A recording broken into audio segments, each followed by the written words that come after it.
Hey guys, it's Brianna, and today we're going to be talking about water-soluble embroidery, or standalone embroidery, which is what I like to call it. This is embroidery where you do not need a fabric base. You are just literally embroidering on the water-soluble stabilizer. If you have the same machine that I have, the Brother PE 550D machine, there are a few of these designs preloaded on the machine. This is the first time that I've ever tried it, so hopefully it works out. But it is on page 10 and 11 of the Disney book. The first step is to take 3 layers of water-soluble stabilizer and place them in the hoop. For those of you wondering what brand of water-soluble stabilizer I am using, it is my favorite embroidery brand called New Bro Thread, and I will link it in the description box below. Step number 2 is to grab a bobbin. This is a pack of 144 bobbins, which is a bit overkill, but they are pre-round, which is amazing, and they are the same ones that my sewing machine takes, so it's really easy to grab an empty one once they're used up, and I can use them to create bobbins. This project recommends using the same upper thread as the bobbin, so I'm just creating the bobbin right now, which is really easy on this embroidery machine. I do have a video if you want to check it out as well. I will link that down below.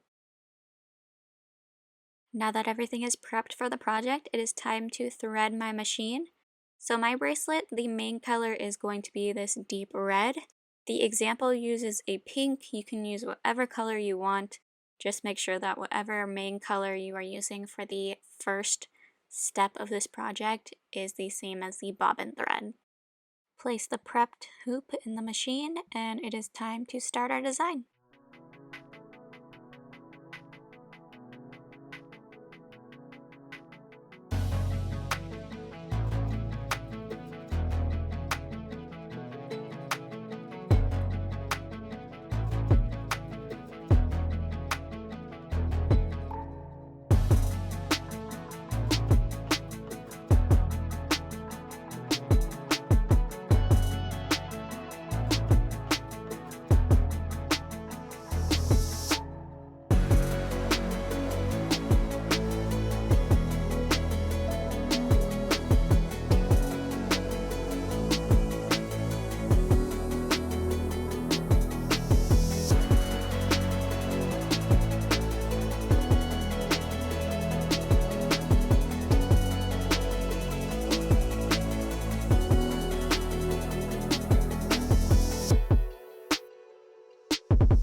Although this is water-soluble stabilizer, I am cutting off the excess because it can be used for other projects, and also it does get kind of sticky when you wash it out or dissolve it. So I like to cut the excess because I don't like it to get super sticky in the sink and then have to clean the sink.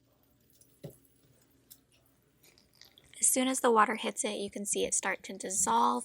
In order to get off the sticky residue, what I like to do is hold it underneath the water and rub it in between my fingers, and it does a pretty good job of taking it out. If you leave them sitting in the sink like this, as you're rubbing it, you'll start to see the residue coming off in the water. It looks kind of like little pieces of snot, as gross as that is, it does. But I just want them to be nice and clean, because if I'm going to put this on my wrist, I don't want it sticking to my wrist and leaving a gross residue on my hands.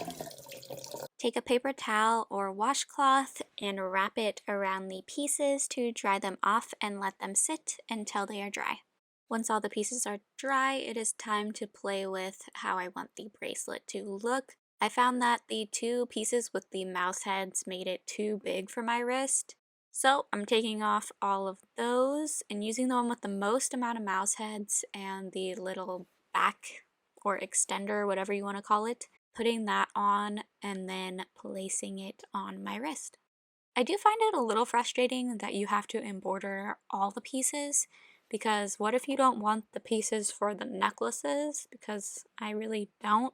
Or what if I wanted to make another bracelet, but it was for a child and I knew they were only going to need the two pieces like I do? I wish they would have made it a little bit different, made the pieces separate, or made them customizable so you could pick what you wanted to stitch out. But overall, it's a pretty cute little design that they have. I will say there are a few mess ups. You can see the little holes in some of them. But overall, it's a really cute design and I'm happy with it.